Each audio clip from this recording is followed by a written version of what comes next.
Hello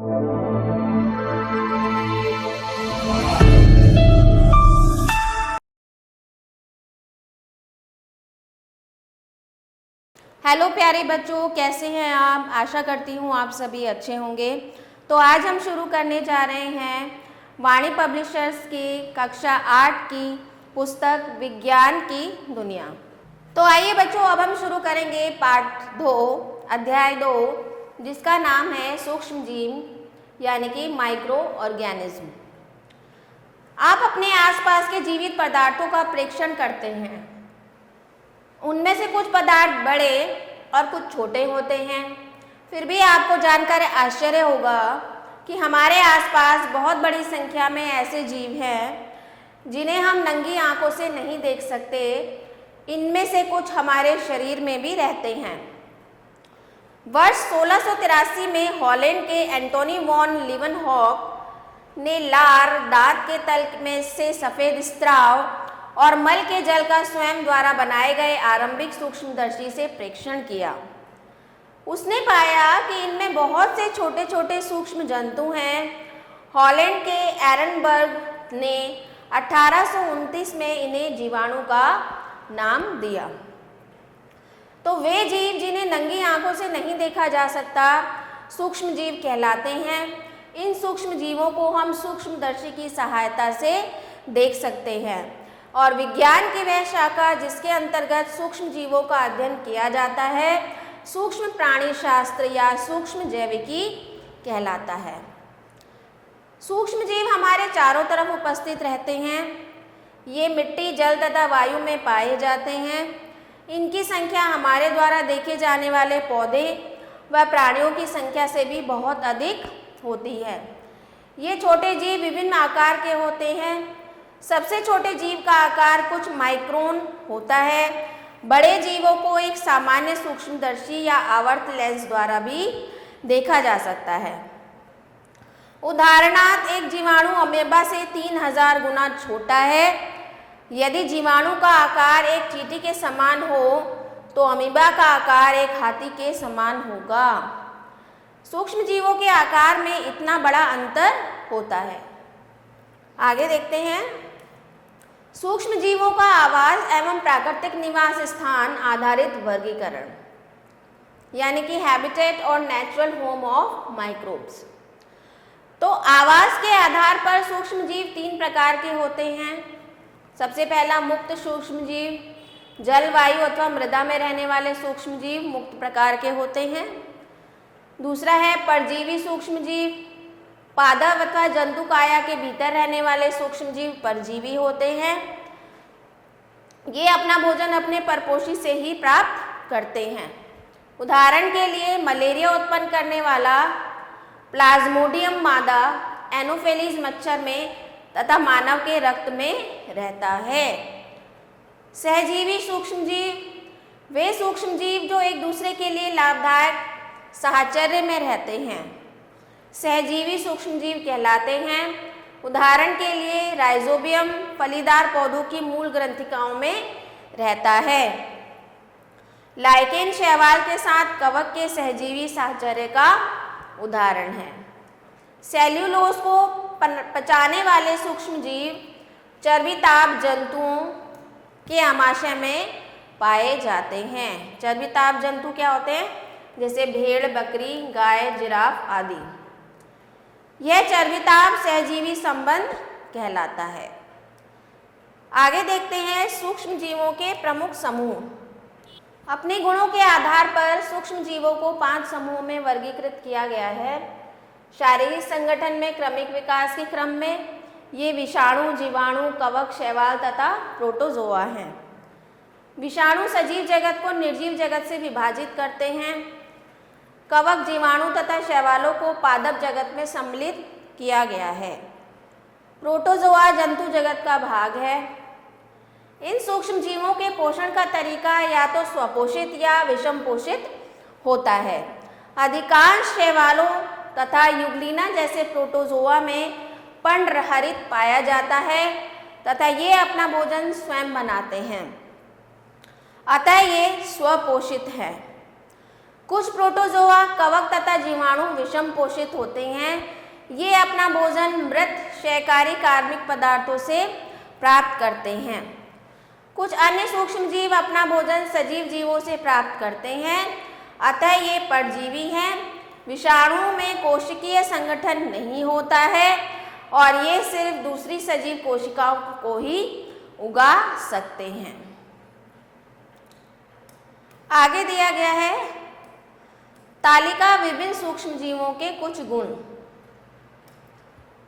जैसे विषाणु है, विषाणु कैसा जीव होता है? एक कोशिकीय जीव होता है। इसका जो माप होता है 0.015 से लेकर 0.275 माइक्रोन इसका माप होता है। जीवाणु क्या होता है? यह भी एक कोशिकीय होता है। इसकी माप होती है 0.2 से लेकर 100 माइक्रोन के बीच में। शैवाल, अधिकांशतः शैवाल बहुकोशिकीय होते हैं और इनका जो माप होता है 1 माइक्रोन से कुछ मीटर तक के बीच में होता है। अगला है कवक। कवक भी एक कोशिकीय अथवा बहुकोशिकीय दोनों हो सकता है। 2 से 10 माइक्रोन के बीच में इसकी माप होती है। फिर है प्रोटोजोआ, अकोशिकीय अथवा एक कोशिकीय 2 से 200 माइक्रोन के बीच इसकी माप होती है। तो आइए सबसे पहले पढ़ते हैं विषाणु यानी कि वायरस के ऊपर। लैटिन शब्द वायरस का अर्थ है तरल विष। विषाणु सभी सूक्ष्म जीवों में सबसे छोटे होते हैं। उन्हें प्रकाश के द्वारा कार्य करने वाले सबसे शक्तिशाली सूक्ष्मदर्शी से देखा जा सकता है। उनका निरीक्षण इलेक्ट्रॉन सूक्ष्मदर्शी द्वारा अप्रत्यक्ष रूप से किया जा सकता है। यह स्पष्ट नहीं है कि हमें उन्हें सजीव कहना चाहिए अथवा निर्जीव, क्योंकि वे अपने आप नहीं उगते हैं। ये अकोशिकीय संरचनाएं होती हैं। ये केवल दूसरे परपोषी जीव के शरीर के अंदर किसी पादप अथवा जंतु कोशिका में ही जीवित रह सकते हैं तथा गुणन पर जीवित रह सकते हैं। विषाणुओं में विभिन्न प्रकार की संरचनाएं पाई जाती हैं। ये छड़नुमा, बहुभुजी, गोलाकार तथा घनाकृति के हो सकते हैं। इनके नाम इनके परपोषी तथा इनके द्वारा होने वाले रोग के नाम पर रखे जाते हैं। उदाहरण के लिए TMV अर्थात टोबैको मोज़ेक वायरस पशुओं में पैर और मुंह के रोग उत्पन्न करता है। मीजल विषाणु मनुष्य में खसरा उत्पन्न करता है। फ्लू विषाणु फ्लू अथवा वायरल बुखार करता है और HIV मनुष्यों में घातक रोग एड्स पैदा करता है। आगे देखते हैं, विषाणु अपने प्रजनन के लिए परपोषी कोशिकाओं की ऊर्जा का उपयोग करते हैं। जब वे गुणन करके अपनी संख्या बढ़ा लेते हैं तब परपोषी कोशिका आखिर फट जाती है। वह विषाणु जो जीवाणु को परपोषी के रूप में उपयोग करता है वह जीवाणु भोजी कहलाता है। विषाणु सजीव जीवों तथा निर्जीव वस्तुओं के बीच की कड़ी। विषाणु में कोशिका द्रव्य, केंद्रक अथवा कोशिका झिल्ली नहीं होती है, लेकिन इसमें आनुवंशिक तत्व होता है। इसमें न्यूक्लिक अम्ल, RNA अथवा DNA का क्रोड होता है जो प्रोटीन के आवरण से घिरा रहता है। विषाणु में सजीव जीवों के गुणधर्म। ये केवल दूसरी सजीव कोशिका के भीतर ही नहीं बढ़ते और गुणन करते हैं। विषाणुओं में आनुवांशिक पदार्थ होता है। विषाणु में निर्जीव जीवों के गुण। विषाणुओं में कोशिका द्रव्य, केंद्रक अथवा कोशिका झिल्ली नहीं होती है। सजीव तंत्र के बाहर विषाणु ना तो सांस ले सकता है और ना ही गुणन कर सकता है। विषाणुओं को निर्जीव वस्तुओं की भांति क्रिस्टल के रूप में रखा जा सकता है। फिर आता है आपका जीवाणु। जीवाणु एक कोशिकीय सूक्ष्म जीव होते हैं। इनका माप 0.2 से 100 माइक्रोन तक हो सकता है। ये एकल कोशिकाओं और कोशिकाओं की श्रृंखला अथवा समूह के रूप में पाए जाते हैं। कोशिकाओं में कठोर कोशिका भित्ति होती है इनमें से अनेक पक्षमाभ अथवा कशाप पाए जाते हैं जो चलने में सहायक होते हैं। जीवाणुओं के प्रकार। जीवाणु 4 प्रकार के होते हैं। सबसे पहला है गोलाणु तथा गोलाकार। गोलाणु एकल रूप में अथवा 2 के समूह में या लंबी श्रृंखला में या अथवा गुच्छों के रूप में पाए जाते हैं। दंडाणु अथवा छड़नुमा। दंडाणु एकल रूप में अथवा तंतु के रूप में पाए जा सकते हैं। विब्रियो प्रकार अथवा कामाकार, ये सर्पिलाकार होते हैं लेकिन इनमें सिर्फ एक ही वलय होता है। इनमें कक्षाभ पाए जाते हैं। सर्पिलाणु अथवा सर्पिलाकार, ये सर्पिलाकार दिखाई पड़ते हैं जिनमें 2 या अधिक वलन होते हैं। इनमें अधिकांशतः दोनों सिरों पर कक्षाभ पाए जाते हैं। फिर आता है आपका वृद्धि तथा श्वसन। वे जीवाणु जिनको अपनी वृद्धि के लिए पर्यावरण से मुक्त ऑक्सीजन की आवश्यकता होती है वे वायवीय कहलाते हैं। जो जीवाणु बिना ऑक्सीजन के जीवित रहते हैं वह अवायवीय कहलाते हैं। अगला है पोषण। कुछ जीवाणुओं में प्रकाश संश्लेषण करने के लिए जीवाणु पर्णरहित पाया जाता है। अधिकांश जीवाणु विषम पोषित होते हैं। ये मृत जीवी हो सकते हैं जो मृत कार्बनिक तत्वों से भोजन प्राप्त करते हैं अथवा परजीवी हो सकते हैं जो अन्य जीवित जीवों के ऊतकों से भोजन प्राप्त करते हैं। अगला है रिप्रोडक्शन यानी कि प्रजनन कैसा होता है इनमें। जीवाणु अनुकूल परिस्थितियों में द्विखंडन के द्वारा प्रजनन करते हैं। द्विखंडन में पूरी तरह से विकसित जीवाणु कोशिका का केंद्रक दीर्घीकृत हो जाता है तथा केंद्रक को 2 भागों में विभाजित करते हुए एक अनुप्रस्थ भित्ति विकसित हो जाती है। दोनों संतति कोशिकाएं अलग हो जाती हैं और परिपक्व हो जाने पर फिर से विभाजित होती हैं। ये सामान्यतः बहुत तेजी से वृद्धि करती हैं। जैसे सूडोमोनास प्रत्येक 9.5 मिनट पर प्रजनन करता है। इकोली जो कि वैज्ञानिक अनुसंधानों में प्रयोग किया जाने वाला सबसे प्रचलित जीवाणु है, प्रत्येक 20 मिनट पर विभाजित होता है। प्रत्येक 20 मिनट पर द्विगुणन होने से 24 घंटे में 2 की घात 72 अथवा 8 की घात 24 या 4.7 गुना 10 की घात 21 जीवाणुओं का उत्पादन होता है। यद्यपि कुछ जीवाणु बहुत ही धीमी गति से बढ़ते हैं जैसे तपेदिक तथा कुष्ठ रोग करने वाले जीवाणु। आगे देखते हैं जीवाणु के उपयोगी कार्य। कुछ जीवाणु जैसे राइजोबियम तथा एजोटोबैक्टर वायु में उपस्थित नाइट्रोजन को नाइट्रोजनी यौगिकों में परिवर्तित कर देते हैं। इस प्रकार ये मृदा को उर्वरक प्रदान करते हैं। चर्बिताप जंतुओं जैसे गाय आदि की आंतों में पाए जाने वाले जीवाणु पादप सेलुलोज को पहचानने का काम करते हैं। इसलिए ये जानवर घास को अपने प्रमुख भोजन के रूप में खाते हैं। दुग्ध उत्पादों का निर्माण जैसे दही या पनीर। कुछ जीवाणु चमड़े के शोधन की क्रिया को बढ़ावा देते हैं। कुछ जीवाणु क्षयकारी पादपों तथा जंतुओं में से नाइट्रोजन को निर्मुक्त कर देते हैं और इस प्रकार नाइट्रोजन चक्र को बनाए रखते हैं। अगला है जीवाणु फलों के रस, गन्ने के रस तथा ताड़ी के रस से अभिक्रिया करके सिरका तथा शराब बनाते हैं।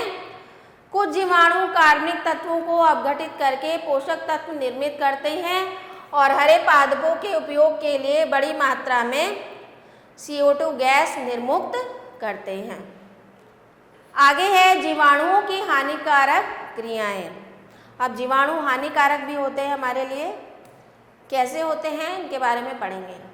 रॉबर्ट कोच ने रोग के रोगाणु के सिद्धांत को प्रतिपादित किया तथा हमें बताया कि तपेदिक का रोग ट्यूबरकुलस बैसिलस नामक रोगाणु से होता है। कुछ जीवाणु भोजन तथा अन्य पदार्थों को खराब कर देते हैं। कुछ जीवाणु मानव जंतुओं तथा पादपों में रोग उत्पन्न कर देते हैं। जैसे आप देखिए सबसे पहला आता है शैवाल यानी कि एल्गी। ठहरे हुए जल की सतह अथवा किनारों पर एक हरी परत दिखाई देती है। जहाँ कहीं भी पानी इकट्ठा होता है तालाब के आसपास या कहीं पर भी, तो आपको एक हरी तरह की परत दिखाई देती है। ये क्या होती है? शैवाल कहलाते हैं, जिसको आप काई भी बोलते हैं। अधिकांश शैवाल बहुकोशिकीय तथा पर्याप्त रूप से बड़े होते हैं। बहुत से शैवाल सूक्ष्मदर्शी भी होते हैं, इसलिए इन्हें सूक्ष्मजीवी जगत में रखा गया है। शैवालों की माप सूक्ष्मदर्शी एक कोशीय प्रकार से लेकर कई मीटर लंबे विशाल समुद्री शैवालों तक हो सकती है। एक कोशिकीय शैवाल गोलाकार, छड़नुमा, मुद्दर अथवा तक्वाकार हो सकते हैं, जबकि बहुकोशिकीय शैवालों की संरचना अधिक जटिल होती है। कुछ शैवाल ऐसे निमय बनते हैं जिनमें सभी कोशिकाएं समान प्रकार की होती हैं, जो विभाजन के पश्चात आपस में चिपक जाती हैं। कुछ नियमों में कई प्रकार की कोशिकाएं हो सकती हैं, जिनमें से प्रत्येक किसी कार्य विशेष के लिए होती हैं। कुछ शैवाल कक्षाभ की सहायता से जल में गतिशील रहते हैं। अनेक शैवालों में लाल, हरे या भूरे वर्णक होते हैं। लाल सागर का यह नाम उसकी सतह पर बहुत अधिक मात्रा में लाल शैवाल के पाए जाने के कारण पड़ा है। आगे देखते हैं शैवालों में पोषण। शैवाल पादप ऐसे जीव हैं जिसमें पर्णहरित पाया जाता है। ये प्रकाश संश्लेषण के द्वारा अपना भोजन स्वयं बना लेते हैं तथा इनमें नम सतहों पर उगने की प्रवृत्ति होती है। शैवालों में प्रजनन। शैवालों में प्रजनन अधिकतर खंडन के द्वारा होता है। शैवाल अलैंगिक रूप से बीजाणु निर्माण के द्वारा भी प्रजनन करते हैं। लैंगिक प्रजनन के समय युग्मकों का निर्माण होता है। शैवालों के उपयोग। शैवाल कोशिकाओं के सत्त का उपयोग अनेक व्यावसायिक उत्पादों में किया जाता है। एगार तथा एल्जीनिक अम्ल का उपयोग औषधियों, भोजन तथा सौंदर्य प्रसाधनों के साथ ही कागज के निर्माण, कपड़ों की प्रिंटिंग तथा पेंट को गाढ़ा करने वाले उत्पादों में भी किया जाता है। डायएटम की कोशिका भित्तियां महीन सिलिका का प्राकृतिक स्रोत हैं, इसलिए डायएटम शैलों के बड़े निक्षेपों का उपयोग फिल्टर्स, विशेष प्रकार के कांचों तथा पोर्सलिन बनाने में किया जाता है। शैवाल प्रकाश संश्लेषण के द्वारा कार्बनिक तत्व निर्मित करते हैं, जिनसे जलीय जंतु भोजन प्राप्त करते हैं। कैल्प, जो कि भूरा शैवाल है, आयोडीन तथा पोटेशियम से समृद्ध स्रोत है। अनेक समुद्री शैवाल चीन तथा जापान में भोजन के रूप में उपयोग किए जाते हैं। कुछ शैवालों का मानव उपभोग के लिए भोजन के स्रोत के रूप में उपयोग बढ़ता जा रहा है। क्लोरेला नामक शैवाल क्लोरेलिन नामक एंटीबायोटिक प्राप्त किया जाता है। क्लोरोरेला नामक शैवाल से क्लोरेलिन नामक एंटीबायोटिक प्राप्त किया जाता है। नील हरित शैवाल जैसे नॉस्टोक नाइट्रोजन का नाइट्रेट के रूप में यौगीकरण कर देते हैं और इस प्रकार मृदा की उर्वरता को बढ़ा देते हैं। आगे है डायएटम यानी कि सुनहरे शैवाल। आप शायद हर सुबह और शाम अपने दांतों को ब्रश करते हैं। आप सोच भी नहीं सकते कि आप अपने दांत शैवाल से साफ कर रहे हैं। फिर भी सुनहरे शैवाल अनेक दांत मंजनों में पाए जाते हैं। सुनहरे शैवालों में हरा पदार्थ पर्णहरित भी पाया जाता है। यह सुनहरा रंग उसकी कोशिकाओं में उपस्थित नारंगी, पीले तथा भूरे पदार्थों के कारण होता है। सबसे प्रचलित तथा निश्चित रूप से सबसे आकर्षक सुनहरे शैवाल डायएटम है। यदि आप सूक्ष्मदर्शी द्वारा डायएटम को देखें तो वे नन्हे कांच के बक्सों जैसे दिखाई पड़ते हैं। डायएटम ऐसे उनकी कोशिका भित्ति में पाए जाने वाले कांचाभ पदार्थ के कारण दिखाई पड़ते हैं। जब डायएटम मर जाते हैं तो उनकी कठोर कांच जैसी कोशिका भित्ति बची रह जाती है। समय के साथ भित्तियां परतों में जमा होती हैं और डायएटमी मृतिका के निक्षेप बनाती हैं। डायएटमी मृतिका एक दरदरा पाउडर जैसा पदार्थ होता है, जिस कारण इसको अक्सर दंत मंजनों में दांतों को चमकाने के लिए मिलाया जाता है। और क्योंकि डायएटमी मृतिका प्रकाश को परावर्तित करती है, इसलिए इसका उपयोग हाईवे पर विभिन्न ट्रैफिक लाइनों को पृथक दर्शाने वाले पेंटों में भी किया जाता है। अगला है माइक्रोप्लाज्मा। माइक्रोप्लाज्मा भी एक सूक्ष्म जीव है जो कई प्रकार के जीवाणुओं के समान होता है। वस्तुतः यह जीवाणु से भिन्न होता है, इसमें कोशिका भित्ति नहीं होती है। ये अत्यंत सूक्ष्म तथा गोलाकार होते हैं। ये परजीवी एवं मृतजीवी होते हैं। ये 2 रोगों को जन्म देते हैं। ये रोग हैं घरेलू जानवरों में फ्लूरोनिमोनिया तथा पौधों में विचेज बूम। इन्हें भी जानें। सभी नील हरित शैवाल नीले हरे रंग के नहीं होते। कुछ शैवालों में नील हरित पदार्थ अन्य पदार्थ द्वारा ढक लिया जाता है। उदाहरण के लिए नील हरित शैवाल की एक प्रजाति वास्तव में लाल होती है। यह लाल सागर में पाई जाती है, जिसके कारण उसे लाल सागर कहते हैं। नील हरित शैवाल। नील हरित शैवाल सभी शैवालों में सबसे सरल माने जाते हैं। वास्तव में अन्य सभी शैवालों के विपरीत नील हरित शैवालों को पादप नहीं माना जा सकता। इन्हें जीवाणुओं के साथ मोनेरा जगत में रखा गया है। सभी नील हरित शैवालों को जीवित रखने के लिए सूर्य की रोशनी, वायुमंडल से नाइट्रोजन व कार्बन डाइऑक्साइड गैस तथा जल आपूर्ति के साथ कुछ खनिजों की आवश्यकता होती है। संभव है कि ये थल पर उगने वाले पहले जीव रहे हों। विशेषताएं क्या हैं इनकी? नील हरित शैवाल कई मायनों में विशिष्ट होते हैं। कुछ नील हरित शैवाल वायु में से नाइट्रोजन गैस को लेकर उसका दूसरे पदार्थों के साथ संयोजन करके नाइट्रोजन यौगिक बनाते हैं। इस प्रकार नील हरित शैवाल नाइट्रोजन यौगिक प्रदान करने में सहायक होते हैं, जिनकी पादपों को जीवित रहने के लिए आवश्यकता होती है। सामान्यतः किसानों को हरे पादपों द्वारा उपयोग कर लिए गए नाइट्रोजन यौगिकों की भरपाई करने के लिए उर्वरकों का उपयोग करना चाहिए। हालांकि एशिया जैसे स्थानों पर जहां नील हरित शैवाल जल में पाए जाते हैं, वहां किसान साल दर साल उर्वरकों का उपयोग किए बिना ही चावल की खेती कर सकते हैं। नील हरित शैवाल धान के खेतों को प्राकृतिक रूप से ही उर्वरक प्रदान कर देते हैं। अगला है कवक। सड़ी हुई डबल रोटी, अचार तथा जैम का दूसर सफ़ेद धब्बे, सड़े हुए संतरे पर नील हरित धब्बे तथा सीले हुए कपड़े, पुराने जूतों तथा नम पेड़ के तनों पर हरे धब्बे विभिन्न प्रकार के कवकों के कारण बनते हैं।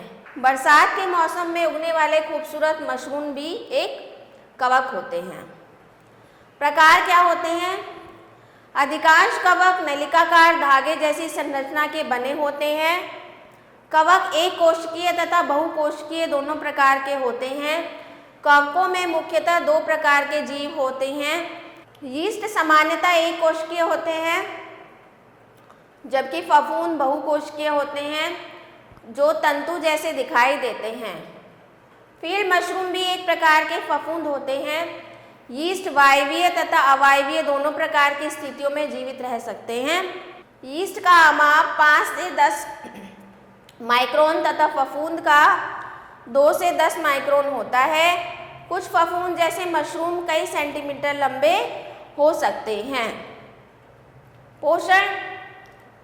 पादप कोशिकाओं की तरह ही कवकों में भी कोशिका भित्ति होती है, लेकिन ये प्रकाश संश्लेषण नहीं करते हैं, अतः ये विषम पोषित होते हैं। कुछ कवक परजीवी होते हैं और अपना भोजन सजीवों से प्राप्त करते हैं। कुछ कवक मृतजीवी होते हैं तथा अपना भोजन मृत कार्बनिक पदार्थों से प्राप्त करते हैं। अगला है प्रजनन। प्रतिकूल परिस्थितियों में कवक लैंगिक प्रजनन करते हैं। अनुकूल परिस्थितियों में कवक अलैंगिक रूप से द्विखंडन, मुकुलन, खंडों से पुनर्जनन तथा बीजाणु के निर्माण के द्वारा प्रजनन करते हैं। श्वसन। फफूंद वायवीय होते हैं, जबकि यीस्ट वायवीय तथा अवायवीय दोनों प्रकार के होते हैं। वायवीय श्वसन के दौरान यीस्ट अल्कोहल तथा CO2 बनाते हैं। इस गुण का उपयोग शीरे के किण्वन से शराब बनाने के लिए तथा मैदे का किण्वन करके डबल रोटी बनाने के लिए किया जाता है। डबल रोटी कैसे बनाई जाती है? थोड़े से यीस्ट में कुछ शक्कर तथा गर्म पानी मिलाकर उसे मैदा में मिलाया जाता है। मैदा थोड़ी ही देर में फूलने लगती है। शक्कर तथा गर्मी के कारण यीस्ट कोशिकाओं की वृद्धि तेजी से होने लगती है। अपने प्रजनन तथा श्वसन के समय यीस्ट कोशिकाएं कार्बन डाइऑक्साइड उत्पन्न करती हैं। CO2 के बुलबुले मैदा को फुला देते हैं। इसे बेक करने पर स्पंजी डबल रोटी बन जाती है। अतः यीस्ट की क्रिया से डबल रोटी मुलायम तथा स्पंजी बनती है। उसके बाद आता है इडली व डोसा बनाने के लिए भीगे हुए चावल तथा दाल के मिश्रण को पहले कुछ घंटों तक ऐसे रखने दिया जाता है। यह मिश्रण फूलने लगता है तथा कभी कभी खट्टा भी हो जाता है। यीस्ट कोशिकाओं की वृद्धि के कारण ही मिश्रण फूलने लगता है तथा खट्टा हो जाता है। यहाँ यीस्ट हवा में से आते हैं। उपयोगी क्रियाएं, बेकरी उत्पाद गेहूं के आटे से डबल रोटी, बिस्कुट, केक आदि बनते हैं। भोजन उत्पाद शराब, फलों के रस अथवा जौ से बियर, पिसे हुए चावल और दाल के मिश्रण से इडली व डोसा।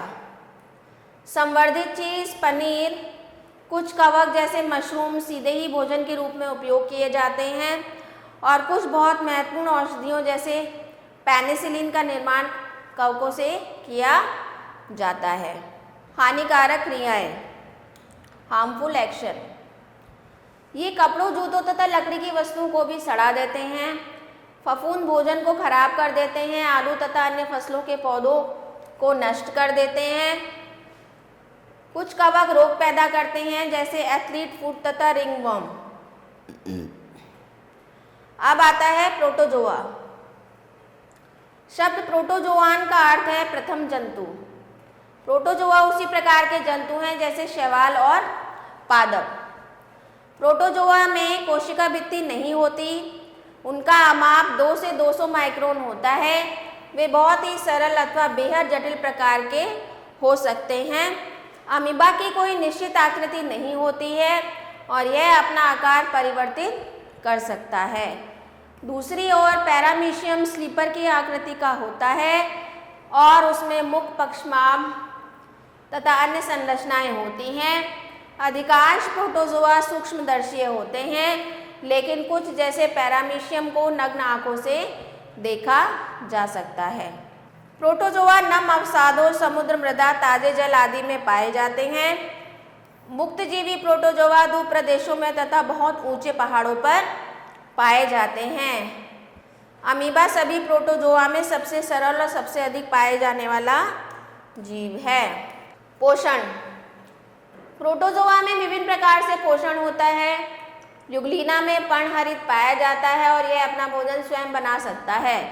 बाकी प्रोटोजोआ भोजन के लिए या तो सजीव जीवों पर अथवा मृत जीवों पर निर्भर होते हैं। प्रोटोजोआ में श्वसन तथा उत्सर्जन कोशिका की सतह पर से होता है। उसके बाद आता है चलन यानी कि लोकोमोशन। प्रोटोजोआ कूटपाद, पक्षमार्ग अथवा कक्षाप के द्वारा चलन करते हैं। अमीबा जल में कूटपाद के द्वारा चलते हैं। पैरामीशियम पक्षमार्ग की सहायता से तैरते हैं जो उसके शरीर को ढके रहते हैं और ट्रिपेनोसोमा कक्षाप की सहायता से चलता है। अगला है प्रजनन। अनुकूल परिस्थितियों में प्रोटोजोआ द्विखंडन के द्वारा गुणन करते हैं। प्रतिकूल परिस्थितियों में पुटी सिस्ट बन जाती है। परजीवी प्रकार जैसे एंट अमीबा पुटी सिस्ट के द्वारा संक्रमण करता है। प्रोटोजोआ में लैंगिक प्रजनन दुर्लभ होता है तथा पैरामीशियम, प्लाज्मोडियम आदि में देखा गया है। अगला है उपयोगी क्रियाएं। सहजीवी अस्तित्व। कुछ प्रोटोजोआ दूसरे जीवों के साथ सहजीवी के रूप में रहते हैं और उस आवास का उपयोग करने में उनकी सहायता करते हैं जिसका उपयोग वे उसके बिना नहीं कर सकते थे। उदाहरण के लिए दीमक के शरीर में रहने वाला प्रोटोजोआ काष्ठ सेलुलोज को पचाकर घुलनशील कार्बोहाइड्रेट में परिवर्तित कर देता है। फिर दीमक इस कार्बोहाइड्रेट का उपयोग अपनी वृद्धि के लिए कर लेती है। अगला है सजीव प्रकार के नमूने। प्रोटोजोआ का उपयोग अनुसंधान कार्यों में विभिन्न जैविक क्रियाओं जैसे कोशिका विभाजन तथा प्रजनन के अध्ययन के लिए सामग्री के रूप में किया जाता है। अगला है खाद्य श्रृंखला में कड़ी। कुछ मुक्तजीवी प्रोटोजोआ जलीय खाद्य श्रृंखला में प्राथमिक उपभोक्ता होते हैं। वे शैवाल का भोजन करते हैं तथा उन्हें बड़े जंतुओं द्वारा खा लिया जाता है। अगला है व्यर्थ पदार्थों तथा वाहित मल को उपचारित करना। प्रोटोजोआ कवक और जीवाणु का भोजन करते हैं जो कार्बनिक पदार्थों को अपघटित कर देते हैं। इस प्रकार ये व्यर्थ पदार्थों के अपघटन में महत्वपूर्ण भूमिका निभाते हैं। अगला है प्रोटोजोआ के हानिकारक प्रभाव। अनेक प्रोटोजोआ परजीवी होते हैं। वे मानव तथा जंतुओं के शरीर में रहते हैं तथा रोग पैदा करते हैं। उदाहरण के लिए एंट अमीबा तथा ग्रियार्डिया पेचिश रोग कर देते हैं। प्लाज्मोडियम मलेरिया तथा ट्रिपनेसोमा निद्रालु की स्थिति पैदा रोग कर देता है। सूक्ष्मजीव तथा रोग उत्पन्न करने वाले सूक्ष्म जीवों में रोगजनक सूक्ष्मजीव कहते हैं। ऐसे रोग जो संक्रमित व्यक्ति से स्वस्थ शरीर में वायु, जल, भोजन अथवा शारीरिक संपर्क द्वारा फैल सकते हैं, संक्रामक रोग कहलाते हैं। सामान्य सर्दी, हैजा, छोटी माता आदि संक्रामक रोग हैं। आगे है रोगों के संचरण की विधियां। संक्रामक रोग निम्न विधियों द्वारा संचरित होते हैं। सबसे पहला वायु द्वारा। सूक्ष्मजीव श्वास द्वारा शरीर में प्रवेश करते हैं।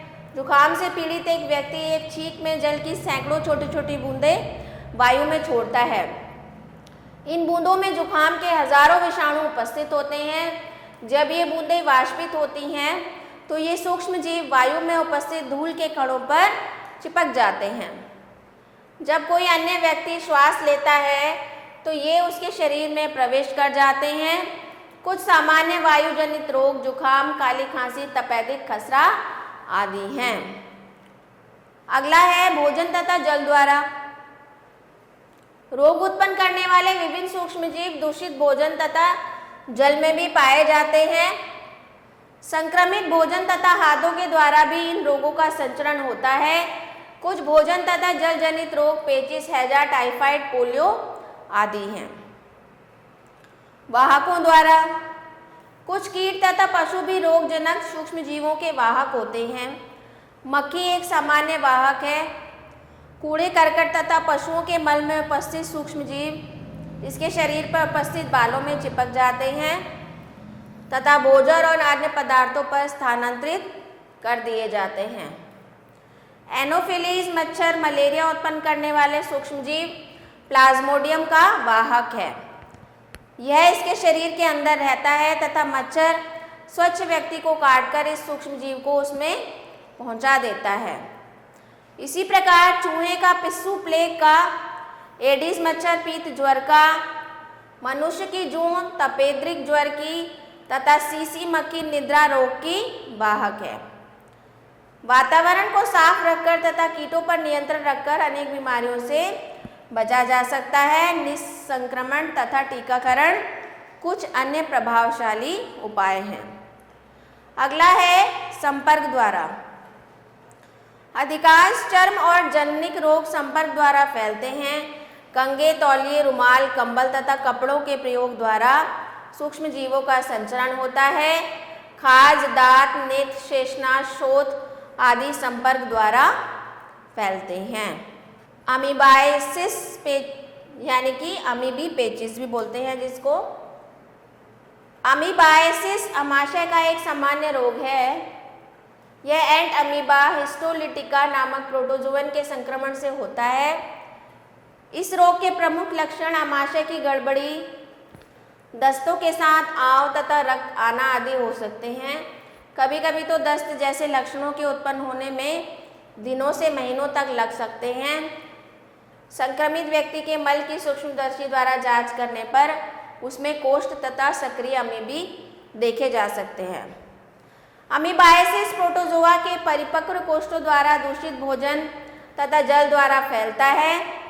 जब इनका अंतर्ग्रहण किया जाता है तो हमारे शरीर में इनका जीवन चक्र आरंभ हो जाता है। सक्रिय अमीबी आंत की भित्ति को भेद देती हैं तथा यकृत और अन्य अंगों को भी संक्रमित कर देती हैं। ये द्विखंडन द्वारा वृद्धि करती हैं तथा आंत के ऊतकों को नष्ट कर देती हैं, जिससे नासूर बन जाते हैं।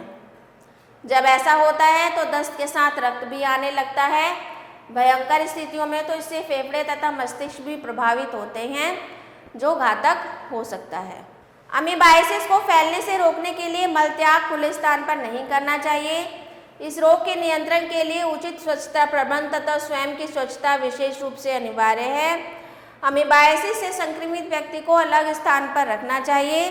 सभी कच्ची सब्जियां, फल आदि प्रयोग से पहले भली भांति धोने चाहिए, क्योंकि मक्खियां तथा अन्य जीव कोष्ठों को मल आदि से उठकर इन पर छोड़ देते हैं। अगला है रोगों से बचाव के लिए सावधानियां। रोगाणुओं के संक्रमण से बचाव के लिए निम्नलिखित सावधानियां बरतनी चाहिए। भोजन को ठीक प्रकार से पकाना चाहिए तथा उसे ताज़ी अवस्था में ही प्रयोग करना चाहिए। अतिरिक्त भोजन को फ्रिज में रखना चाहिए, जिससे उनमें रोगाणुओं की वृद्धि ना हो सके। प्रयोग से पहले जल अथवा दूध को उबाल लेना चाहिए। हमें बिना ढका हुआ भोजन ग्रहण नहीं करना चाहिए, क्योंकि यह धूल, मक्खी, कॉकरोच आदि से संक्रमित हो सकता है। हमें संक्रामक रोग से संक्रमित व्यक्ति से दूर रहना चाहिए। रोगी व्यक्ति द्वारा प्रयोग की जाने वाली वस्तुओं को अन्य व्यक्तियों के द्वारा प्रयोग नहीं करना चाहिए। विशिष्ट रोगों से प्रतिरक्षण के लिए उनके लिए तैयार किए गए टीके लगवाने चाहिए और हमें अपने आसपास का वातावरण स्वच्छ रखना चाहिए तथा कीटों की रोकथाम के उपाय करने चाहिए। अगला है सूक्ष्म जीवों के चिकित्सीय उपयोग। किसी एक सूक्ष्म जीव के उपापचयी उत्पाद जो कि किसी अन्य सूक्ष्म जीव को मार दे अथवा उसकी वृद्धि को रोक दे, वे एंटीबायोटिक यानी कि प्रतिजैविक कहलाते हैं। कुछ प्रसिद्ध एंटीबायोटिक हैं स्ट्रेप्टोमाइसिन, पेनिसिलिन, टेट्रासाइक्लिन तथा ग्रेमिसिलिन। इनका उपयोग अब व्यापक रूप से अनेक सूक्ष्मजीवीय रोगों के उपचार में किया जाता है। पेनिसिलिन की कवक पेनिसिलियम नाइटेटम से बनाई जाती है। पेनिसिलिन की खोज 1929 में डॉक्टर अलेक्जेंडर फ्लेमिंग ने की थी। सूक्ष्मजीवों के व्यावसायिक उपयोग। सूक्ष्मजीव विशेष प्रकार के पदार्थ निर्मित करते हैं। इनमें से कुछ पदार्थ इतने अधिक उपयोगी होते हैं कि उनका उत्पादन सूक्ष्मजीवों की सहायता से व्यावसायिक स्तर पर किया जाता है, जो निम्न प्रकार है। बेकरी तथा डेयरी उत्पाद, डबल रोटी आदि यीस्ट की सहायता से बनाई जाती हैं। दही तथा पनीर जीवाणु लैक्टोबैसिलस की सहायता से बनते हैं। सिरका तथा एसिटिक अम्ल। सिरका गन्ने के रस का किण्वन करके प्राप्त किया जाता है। गन्ने के रस में पाए जाने वाले प्राकृतिक जीवाणु वृद्धि करके सिरका उत्पादन करते हैं। एसिटिक अम्ल सिरका तथा आश्रित रूप है। एसिटिक अम्ल को अल्कोहल से जीवाणु एसिटोबैक्टर एसिटी की क्रिया के द्वारा भी बनाया जाता है। अगला है आनुवांशिक इंजीनियरिंग। ऐसी नई कोशिकाओं का निर्माण जिनमें विशेष गुण पाए जाते हैं आनुवांशिक इंजीनियरिंग कहलाता है।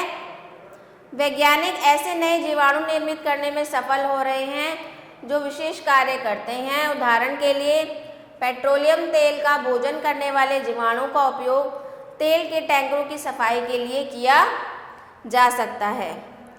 वैज्ञानिक फलीदार फसलों में पाए जाने वाले नाइट्रोजन यौगीकरण जीवाणुओं की नाइट्रोजन यौगीकरण क्षमता को बढ़ाने के प्रयास कर रहे हैं, जिससे बढ़ती हुई प्रोटीन की मांग को पूरा करने के लिए पादपों की उपज को बढ़ाया जा सके।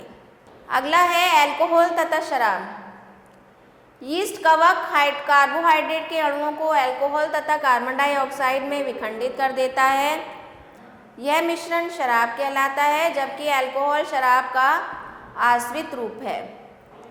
एंटीबायोटिक्स या प्रतिजैविकों तथा टीकों का उत्पादन। एंटीबायोटिक्स तथा टीके विभिन्न कवकों तथा जीवाणुओं से निर्मित किए जाते हैं। भंडारण तथा संरक्षण। सूक्ष्मजीव गर्म तथा आर्द्र मौसम में भोजन कागज, कपड़ों, लकड़ी तथा चमड़े पर आसानी से उग जाते हैं। कपड़ों तथा खाद्य पदार्थों के संरक्षण का पुराना तरीका धूप में सुखाना है। चीज़ों को सूक्ष्म जीवों के हमले से बचाने के कुछ अन्य तरीके भी हैं। सबसे पहला, ताप तथा शीत द्वारा उपचार। पानी के बिना पकाना। पानी के बिना पकाने पर भोजन अधिक समय तक संरक्षित रहता है। सब्जियों तथा फलों के अचार बनाने की प्रक्रिया में उन्हें तेल में, सूरज की गर्मी में अथवा ओवन में पकाया जाता है। भुनने अथवा तलने से भी भोजन सुरक्षित रहता है। अगला है पाश्चुरीकरण। लुई पाश्चर नामक फ्रेंच वैज्ञानिक ने यह खोज की थी कि जीवाणु भोजन को सड़ाने का कार्य करते हैं। उन्हें पाश्चुरीकरण की विधि द्वारा भोजन को संरक्षित की विधि हमें बताई। यह विधि मुख्य रूप से दूध को सुरक्षित करने के लिए उपयोगी है।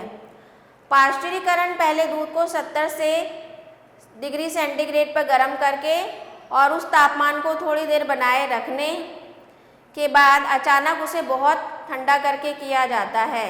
अधिकांश सक्रिय जीवाणु इससे मर जाते हैं और दूध का खट्टा होना रुक जाता है। अगला है उबालना। उबालने से अनेक सूक्ष्म जीव मर जाते हैं, हालांकि सभी नहीं मरते, खासतौर पर वे जो बीजाणुओं के रूप में होते हैं। इसलिए हम दूध को उबालते हैं जिससे वह खराब ना हो। कभी कभार बीमार व्यक्ति तथा बच्चों को हम पानी भी उबालकर देते हैं। अगला है डिब्बा बंद अथवा बोतल बंद करना। भोजन को उच्च तापमान पर गर्म किया जाता है और उसे हवाबंद, रोगाणु रहित डिब्बों अथवा बोतलों में बंद कर दिया जाता है। इस विधि से भोजन को लंबी अवधि के लिए सुरक्षित रखा जा सकता है। फिर है निम्न ताप। निम्न ताप सूक्ष्म जीवों में उपस्थित एंजाइमों को निष्क्रिय कर देते हैं, जिससे वे भोजन का विखंडन नहीं करते हैं। निम्न ताप सूक्ष्म जीवों में उपस्थित एंजाइमों को निष्क्रिय कर देते हैं, जिससे वे भोजन का विखंडन नहीं करते हैं और खराब नहीं करते हैं। निम्न ताप कोशिकाओं की वृद्धि को भी रोक देता है, इसलिए भोजन को खराब होने से बचाने के लिए उसे फ्रिज में रखा जाता है। रासायनिक उपचार। कीटनाशकों तथा कवकनाशकों से उपचारित करना। लकड़ी, चमड़ा, कपड़े, कागज, यहाँ तक कि अनाज में भी सूक्ष्म जीवों की वृद्धि को रोकने के लिए उन्हें रसायनों से उपचारित किया जाता है। इसलिए हम उन्हीं कपड़ों में नैफ्थलीन की गोलियां डालते हैं। परिरक्षकों का उपयोग। अम्ल सूक्ष्म जीवों की वृद्धि को रोक देते हैं। अम्ल सूक्ष्म जीवों की एंजाइम क्रिया को निष्क्रिय कर देते हैं और इस प्रकार भोजन को खराब होने से बचा लेते हैं। अम्लीय परिरक्षण जैसे सोडियम बेंजोएट अथवा सोडियम मेटासल्फाइड को जैम तथा शरबत आदि में मिलाया जाता है। लवण सूक्ष्म जीवों की कोशिकाओं में से जल को निकालकर उन्हें निष्क्रिय कर देते हैं, इसलिए अचारों में पर्याप्त मात्रा में नमक मिलाया जाता है। अगला है पृथक्करण द्वारा। वस्तुओं को बंद मात्रा में रखने से वे काफ़ी हद तक सूक्ष्म जीवों के संपर्क से बचे रहते हैं, लेकिन अंदर की वायु में भी कुछ सूक्ष्म जीव अथवा उनके बीजाणु बने रहते हैं। वे बंद पात्र में वृद्धि करते रहते हैं। लंबे समय तक वस्तुओं को संग्रहित करने के लिए बर्तन तथा उसके अंदर की वायु को पहले सूक्ष्म जीवों से मुक्त कर देना चाहिए। इसलिए हम गर्म कपड़ों को सूखे साफ बक्सों में नैफ्थलीन की गोलियां डालकर रखते हैं। दूध, मूंगफली तथा सूखे मेवे आदि को सीलबंद पैकेटों में तथा अनाज को बड़े वायुबंद पात्रों में कीटनाशकों के साथ रखते हैं। खाद्य विषाक्तता। कुछ सूक्ष्मजीव भोजन को खराब कर देते हैं और ऐसे विषैले पदार्थ निर्मित करते हैं जिन्हें खा लेने पर तबीयत खराब हो जाती है। वे भोजन के अणुओं का विखंडन करके तथा नए उत्पाद निर्मित करके उसके रासायनिक संयोजन, गंध तथा स्वाद को परिवर्तित कर देते हैं। ये इतनी अधिक संख्या में हो जाते हैं कि रोग पैदा कर देते हैं। खाद्य विषाक्तता को रोकने के लिए भोजन को उचित तरीके से संग्रहित करना तथा असंख्य सूक्ष्म जीवों के निरंतर हमले से उसको संरक्षित करना बहुत आवश्यक है। तो ये था आपका पाठ। अब कुछ याद रखने योग्य बिंदु हैं पाठ पर आधारित, उनको पढ़ लेते हैं। वे सजीव जो सामान्यतः सिर्फ सूक्ष्मदर्शी के द्वारा ही देखे जा सकते हैं सूक्ष्म जीव कहलाते हैं। शरीर संगठन में क्रमिक विकास के क्रम में सूक्ष्म जीवों के 5 प्रमुख समूह हैं: विषाणु, जीवाणु, कवक, शैवाल तथा प्रोटोजोआ। जीवाणु एक कोशिकीय सूक्ष्म जीव होते हैं तथा गोलाणु, दंडाणु, सर्पिलाणु तथा विब्रियो प्रकार के हो सकते हैं। कवक ऐसे पौधे हैं जिनमें पर्णहरित नहीं पाया जाता है। शैवाल हरे अपुष्पीय पदार्थ हैं, वे एक कोशिकीय अथवा बहुकोशिकीय हो सकते हैं। प्रोटोजोआ एक कोशिकीय जंतु है। सूक्ष्म जीव वायु, जल, भोजन, सीधे संपर्क तथा वाहकों के द्वारा रोग फैलाते हैं। भोजन, कपड़े, कागज, लकड़ी आदि को रासायनिक विधियों, ताप तथा शीत उपचार द्वारा पृथक्करण के द्वारा सूक्ष्म जीवों के हमले से बचाया जा सकता है। तो आइए कुछ अभ्यास कार्य कर लेते हैं। तो सबसे पहला है क, निम्नलिखित सही विकल्प का चयन कीजिए। तो रिंगवर्म किस सूक्ष्म जीव के कारण होता है? तो कवक के कारण होता है। दूसरा है लाइकेन है। लाइकेन क्या है? लाइकेन कवक तथा शैवाल दोनों का ही रूप है। तीसरा है निम्नलिखित में कौन सा प्रोटोजोआ पक्षमाप की सहायता से चलता है? तो इसमें इसका उत्तर है पैरामीशियम। यीस्ट निम्न में से किसके उत्पादन में सहायक होते हैं? तो यीस्ट जो है आपके अल्कोहल के उत्पादन में सहायक होते हैं। पेनिसिलिन का निर्माण किन से किया जाता है? पेनिसिलिन का निर्माण कवक से किया जाता है। अगला अभ्यास कार्य है रिक्त स्थानों की पूर्ति कीजिए। तो शैवाल अपना भोज्य स्वयं बनाते हैं क्योंकि उनमें क्लोरोफिल होता है। जीवाणु सामान्यतः द्विखंडन के द्वारा गुणन करते हैं। मशरूम एक प्रकार का कवक है। शैवाल पादप जैसे होते हैं लेकिन जीवाणु जंतु जैसे होते हैं। जो जीवाणु ऑक्सीजन की अनुपस्थिति में जीते हैं वे अवायवीय जीवाणु होते हैं। तो ये था आपका रिक्त स्थान। इसके बाद है आपका अभ्यास ग, सही कथन पर सही तथा गलत कथन पर गलत का चिन्ह लगाइए। तो सर्पिलाणु दोनों सिरों पर कक्षाप पाए जाते हैं, सही कथन है ये। जीवाणु बहुकोशिकीय सूक्ष्म जीव होते हैं, गलत है, एक कोशिकीय होते हैं। अगला है नास्टोक नाइट्रोजन का नाइट्रेट के रूप में यौगीकरण कर देते हैं, बिल्कुल सही कथन है। चौथा है सूडोमोनास प्रत्येक 9.5 मिनट पर प्रजनन करता है, बिल्कुल सही कथन है। और पांचवा है माइक्रोप्लाज्मा सूक्ष्म जीव नहीं है, यह कथन भी सही है। तो ये था आपका अभ्यास कार्य। तो मिलते हैं आपसे अगले चैप्टर में। तो आशा करती हूँ बच्चों आप सभी को वीडियो अच्छे से समझ में आया होगा। तो मिलते हैं आपसे अगले वीडियो में। आभार।